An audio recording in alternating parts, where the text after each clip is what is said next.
Hello, Matthew Cheal. Thank you for joining us at our Battleground Chats podcast. Good morning, Craig. Thank you for having me. Thank you for joining us. So, Matthew, tell us a bit about your risk and resilience journey and a bit about yourself and what you do now. Right. Well, where do I start? My journey's an interesting one. It's interesting for me, I suppose. It started off many, many years ago when I spent a little bit of time working for the McDonald's Corporation, about 18 years. And I had what you might call a bit of a tree change, sea change type moment. And I took a role in risk in a reasonable sized community service organisation. That's a big change. It's a very big change, and a very interesting one for me. It was full of challenge, and full of lots of learning, working in aged care, in employment services, in disability services, and all human service type arrangements, and learning risk at the same time as learning those industries. So, I went through probably about 10 years or so with that organisation in many different roles. Some of them were operational management, some of them were strategic, some of them were risk related, and so forth. So I bounced around quite a fair bit. And after that, I moved to Australian Unity, where I currently am now.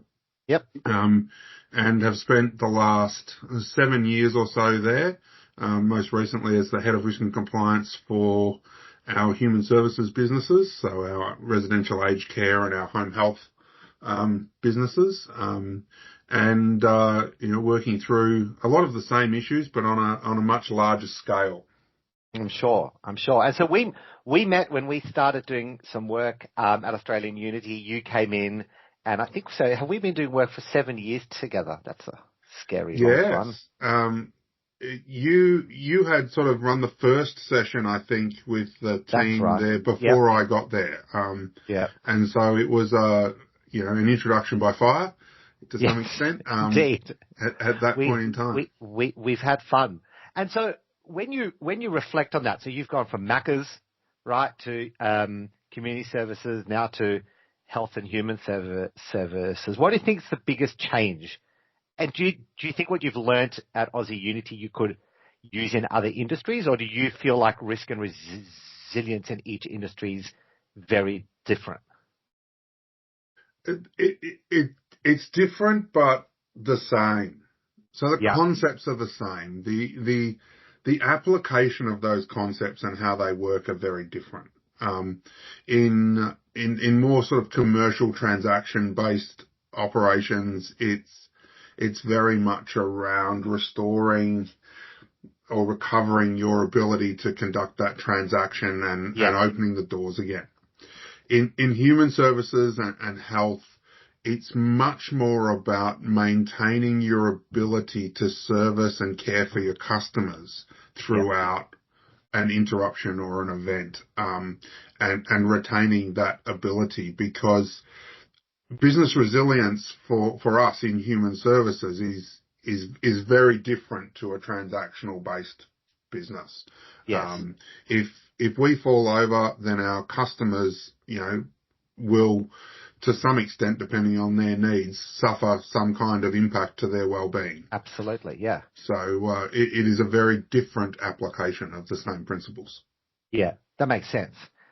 And when you see it play out in the real world, I guess, because one of the differences is that you see it every day, right? The impact on the human life is very important. And now in Australian Unity, you've moved from that day-to-day residential care to the home health. How do you think that plays out? And you're seeing a change in the way that even the risk in the home health human services areas changed? I'm not sure that it's changed in its inherent state.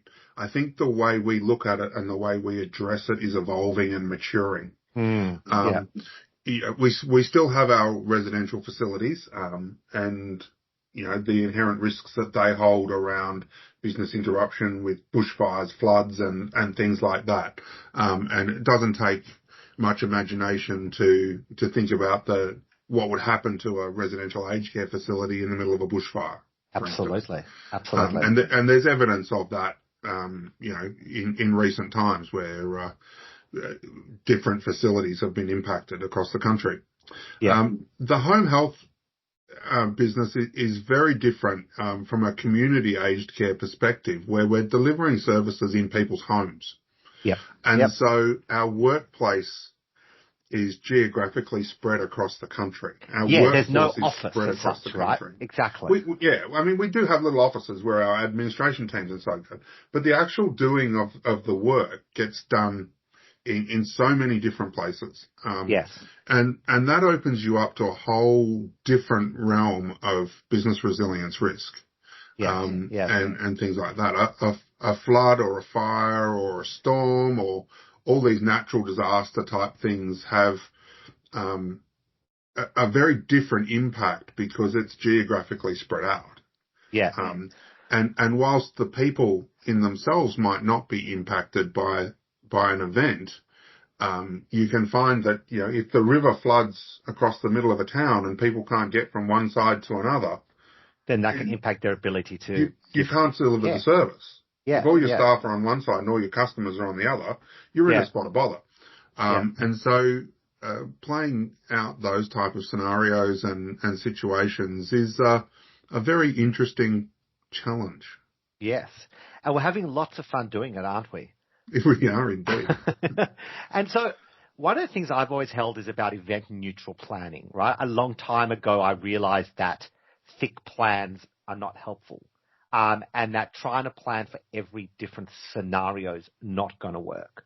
No. Event neutral planning, how have you seen that play out? Because there are certain things that we do with you guys that we do across all industries, but then there are some nuances, right, where you've done some really unique, interesting things around how to deliver care over time when things go wrong.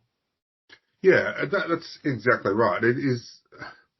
Event neutral planning has served us very well as an organisation, and just in recent times there've been some unprecedented business interruptions, and we're all aware of COVID, right? Of course. And for a lot of us out in the world, it was inconvenient and so forth, and we were stuck at home and couldn't go to work properly and things like that. But in the human services home-based business, that was an enormous interruption to the way that we conduct our operations. We still had to put staff members into customers' homes in the middle of a pandemic where everyone is locked up at home.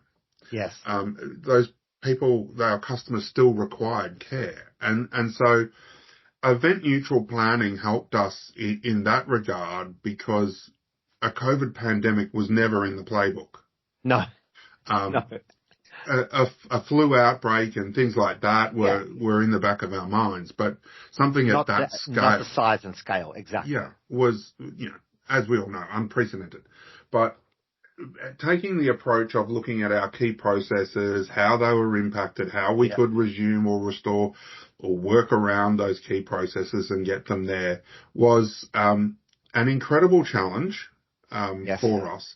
But I think the preparation work that we had done with Battleground around all of that event neutral planning and getting our BCPs in place and having all those things ready put us in a remarkably good position to manage that. At some point during the pandemic, we set up our own supply and distribution business. Yeah, amazing. We were running warehouses in across the country full of PPE and things like that to get them to our workers because we couldn't rely on the industries that are set up to do that. It wasn't working for us. So our ability to sort of pivot and do things like that we're not a logistics business. We don't do that. Yeah. But but we you were had to, able right? to. Time of need, and the way that you built the resilience within the business meant that you could pivot like that pretty easily. I mean, it was work, obviously, but less than it could have been. Yeah, and we were well prepared to take that work on Yeah, because we had other areas under control because of our event exactly. neutral planning and Exactly. our BCPs and all that in place. We could put time and effort into fixing some of those other issues. Yeah.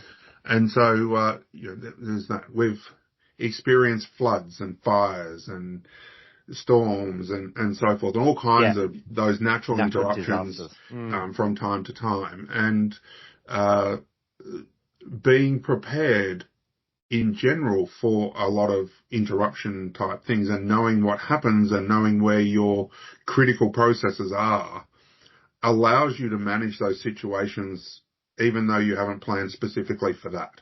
Yeah, exactly. And so it has all sort of served us very well. Great. So let me ask you one last thing, right? One of my favorite questions for the podcast is, where do you think we're going in the risk and resilience space? If you cast your mind forward, where do you predict in, let's say, 5 to 10 years, this space will be? Not an easy question. No, it's not, but it is something that I have put my mind to over time. And I think there's a long and a short answer to that. And I'll try and give you the medium one. Good idea. I think there is going to be a lot more focus on business resilience and ensuring that businesses are prepared to manage things that come along their way. And I say that because I think that regulators such as APRA and others, the Aged Care Quality and Safety Commission, are putting a lot more pressure on senior leaders and boards to ensure that their businesses withstand, foreseeable and sometimes unforeseeable business interruption scenarios. I think, especially in our world of human services, the obligation to continue to be able to provide care to people is paramount. And the Aged Care Quality and Safety Commission is going to expect providers such as us to have learnt our lessons in COVID and to have put those lessons into place so that when something else comes along, whether it be COVID scale or less or more or what have you, we're all well prepared. And so I can see a lot more focus from senior executives and boards asking for assurance and not just asking, but demanding evidence of assurance that the business is well prepared and that we have plans in place. For us, that's very different to just having a BCP about how you're going to restore your technology and things like that. For us, that's about how do we self-supply workforce, consumable goods, medical supplies. How do we ensure we've got transport for our staff to get to where they need to go across the country? All of those type of issues that perhaps aren't traditional BCP or so forth need to be played out in our planning, because if we can't put the staff member in the person's home to deliver the service, we've got nothing.